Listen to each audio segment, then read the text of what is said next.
Bonjour et bienvenue dans cette nouvelle vidéo. Je m'attaque à nouveau sur notre support de plaque. Je dois avoir un vrai problème avec ce support de plaque puisque c'est la troisième vidéo que je fais. En effet, lors de ma dernière vidéo, je l'avais posé sur le latéral gauche, façon biker. Il s'avère que lors d'un passage sur un ralentisseur un peu trop gros et très certainement pas aux normes, j'ai perdu mon support de plaque, la plaque d'immatriculation et la lumière. Le problème c'est que je ne m'en suis pas rendu compte, donc je suis rentré sans immatriculation. J'ai donc remonté à la hâte sur mon ancien support du milieu, comme vous avez pu voir les anciennes vidéos. Le problème c'est que je suis tombé entre temps sur une vidéo qui explique les inclinaisons verticales que nous devons avoir sur la plaque d'immatriculation. Cela concerne toutes les motos 2 ou 3 roues. C'est-à-dire qu'il faut que la plaque d'immatriculation soit quasiment à la verticale. Ce qui n'est absolument pas le cas de ma machine par exemple. En cas de contrôle, la police évidemment me verbalisera, mais peut aussi immobiliser le véhicule. Donc pour éviter tous ces désagréments, j'ai commandé sur le catalogue BRP Canada un support de plaque homologué. Pourquoi au Canada? Puisque en France, ce produit n'est plus disponible pour le RS. Je remercie Sainte-Marie Sport à Saint-Hubert au Canada, Québec. Et un grand merci à Jean et toute son équipe pour la réactivité de l'envoi. Un grand merci à eux, surtout en ces moments difficiles d'expédition où ils ont fait un travail formidable. Un grand merci. Nous allons donc déballer le colis et installer ce support de plaque homologué. Donc, voici le carton que j'ai reçu lors de ma commande. Donc, nous allons ouvrir. Alors, le fameux support de plaque donc, homologué. Et ensuite, la raison du prix réside évidemment, parce que ça peut vous paraître très certainement un peu élevé pour un simple support de plaque, mais en fait c'est pour les gens qui ont fait comme moi, qui veulent se séparer du garde-boue arrière. Donc vous vous rappelez comment c'est monté d'origine. Voilà, moi je l'ai enlevé depuis très longtemps, mais pour ceux qui veulent faire le tout en un, BRP propose un kit complet, donc c'est ce que j'ai acheté, donc avec deux protections latérales, une pour tout simplement la courroie d'un côté et de l'autre côté donc le côté disque de frein. Donc c'est aussi pour ça, ça explique aussi pour ça le prix un peu élevé du kit, mais il est parfaitement complet puisque donc il est fourni aussi avec le support de plaque d'immatriculation et les catadiopes de face et latéraux, ainsi que toute l'électricité et la visserie pour reprendre l'éclairage d'origine sans pour autant avoir de connaissances en électricité. C'est vraiment du plug and play, hein. Il n'y a rien à faire, c'est très enfantin. Et évidemment nous avons la notice, voilà, donc la notice en anglais et en français. Donc pour ceux qui n'ont pas de notion d'anglais, c'est quand même super sympa, et puis avoir les explications dans sa langue, c'est vraiment quelque chose de cool. Donc je l'ai déjà un peu feuilleté, c'est vraiment très bien fait, c'est pas à pas, on vous explique comment démonter la machine d'origine et remonter les accessoires qui sont eux aussi d'origine, mais pour un nouveau montage de plaque d'immatriculation. Franchement, BRP a fait fort là-dessus parce que c'est vraiment du produit de qualité. Je reconnais encore une fois que le prix est assez élevé, mais pour le nombre de pièces et la qualité du montage final, ça vaut largement le coup. Donc maintenant que c'est déballé, on va démonter le spider et monter les nouvelles pièces en lieu et place des anciennes. C'est parti. Donc première instruction, il faut démonter le passage de roue intérieur, donc ce qui va nous libérer mon support de plaque. Donc on va commencer par démonter le support, on va suivre pas à pas le démontage et le remontage comme la notice nous le demande. C'est parti. Donc j'ai démonté le passage de roue, on connaît tous, hein, de toute façon c'est très rapide. En fait j'ai un peu regardé donc la notice par avance, c'est quelque chose qui va être extrêmement rapide à poser. Je m'attendais vraiment à devoir déplacer des câbles et en fait BRP se reprend sur les fixations existantes. Il n'y a rien de compliqué. C'est vraiment, il n'y a vraiment rien. C'est-à-dire que je vous montre, donc c'est livré avec la prise d'origine qui va récupérer la prise femelle du Spider et 3 fixations qui viennent se prendre sur les 3 fixations d'origine du haut. C'est vraiment une opération très simple et vraiment très rapide. Il ne restera plus après qu'à poser le support de plaque, rifter la plaque d'immatriculation. La lumière est fournie avec. Vraiment hyper simple, même pour des gens qui n'ont pas de notion de bricolage. C'est vraiment un très bon produit. J'ai la chance en plus qu'il soit livré noir comme le Spider, donc j'ai même pas besoin de le peindre.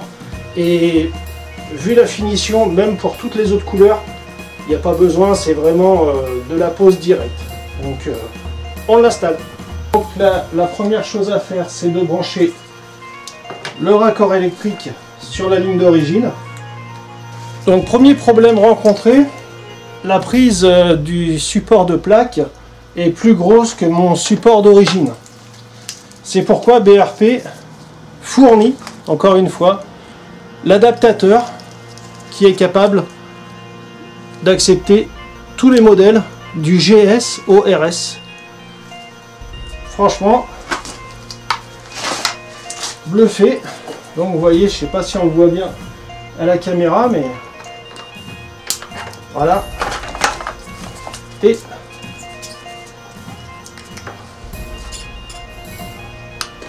voilà. Je reconnais encore une fois que ne vous arrêtez pas juste au prix de vente. Il y a vraiment de la qualité derrière. C'est irréprochable. Bon, j'ai plus qu'à attacher mon surplus de câble. On va faire un essai quand même avant de tout monter pour voir si la lumière s'allume.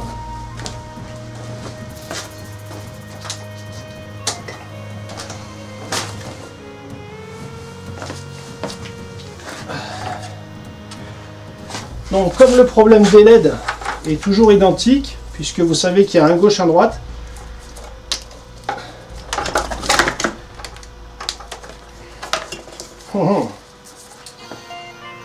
donc là pour ma part ça ne s'allume pas.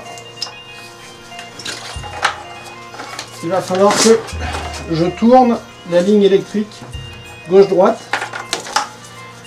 à moins qu'il y aurait un inverseur. Donc en fait ils étaient emmêlés, hein. Donc je vous ai dit une bêtise. En fait c'est pas un mais 2 adaptateurs. En fait vous prenez celui qui vous correspond. Vous avez un femelle-femelle et un femelle-mâle. Dans mon cas ça va être celui-ci que je vais avoir besoin.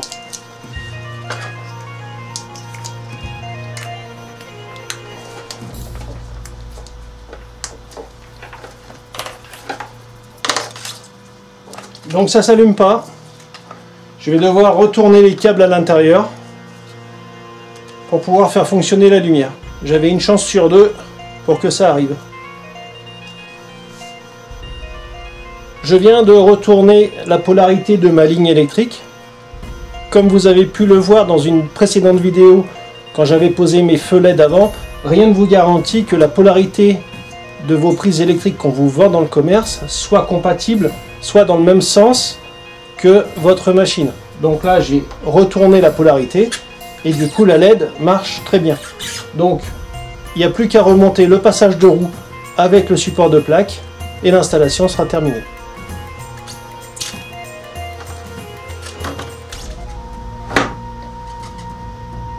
Je vous rappelle que c'est vendu avec les vis directement. Vous pouvez utiliser les vis que vous avez d'origine, mais pour celle du milieu, il faudra utiliser la plus longue. Elle est fournie dans le kit. Donc le support L-Sport est posé à l'arrière du Spider. Franchement, c'est vraiment de très très bonne qualité. Il n'y a rien à dire. Ça fait vraiment le job. Maintenant, on va poser donc, le support de plaque d'immatriculation qui est donc posé à part. Donc Vous voyez, encore une fois, hyper propre. C'est vendu avec deux velcro, un que vous allez poser donc à la jonction de la barre et un que vous allez poser à l'arrière de la plaque d'immatriculation.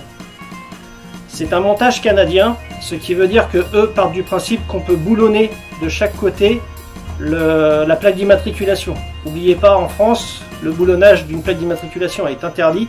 Il faut absolument rivet pop. Voilà, indémontable par aucun outil. D'accord? Donc, ce qu'on va faire, on va présenter la plaque d'immatriculation que je possède déjà et je vais percer pour popper directement dans l'armature métallique.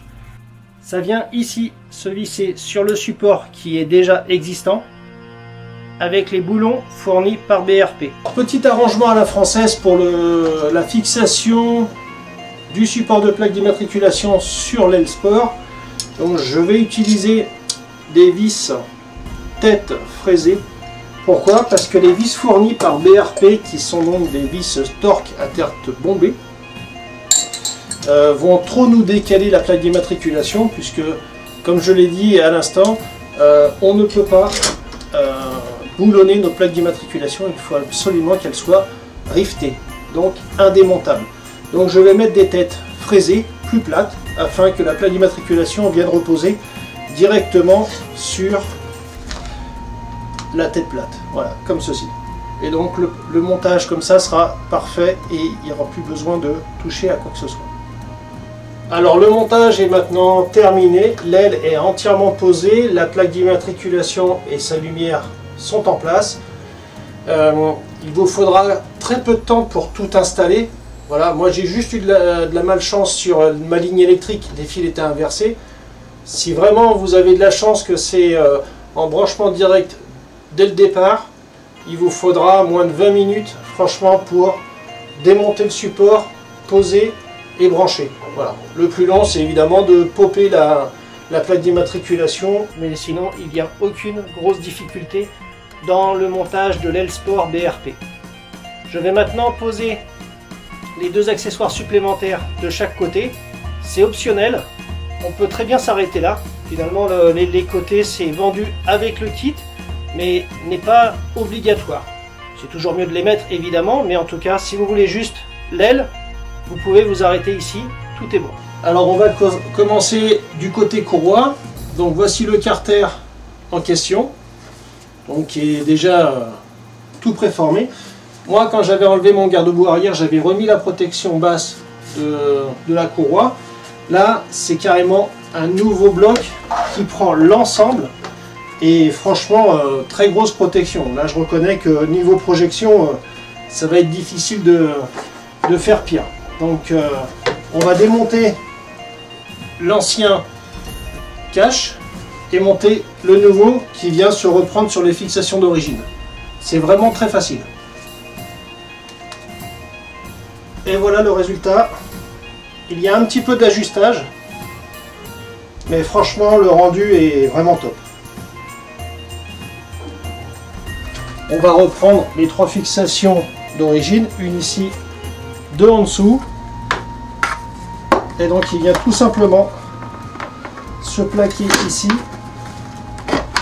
Et donc, là, juste là. Et en dessous. Voilà. Bon, c'est assez simple. Et ça guide le cap de frein et l'ABS derrière. Tout simplement. Alors je viens de m'apercevoir que dans le sac de vis, on vous fournit ce genre d'attache qui est simplement, voilà, quelque chose que l'on vient clipser sur la lanière en acier. Finalement, moi derrière, de l'autre côté, j'ai mis boulon et contre-écrou, mais vous voyez, il y a vraiment plus simple. On clipse et en fait, il n'y a pas besoin d'avoir de boulon et de clés.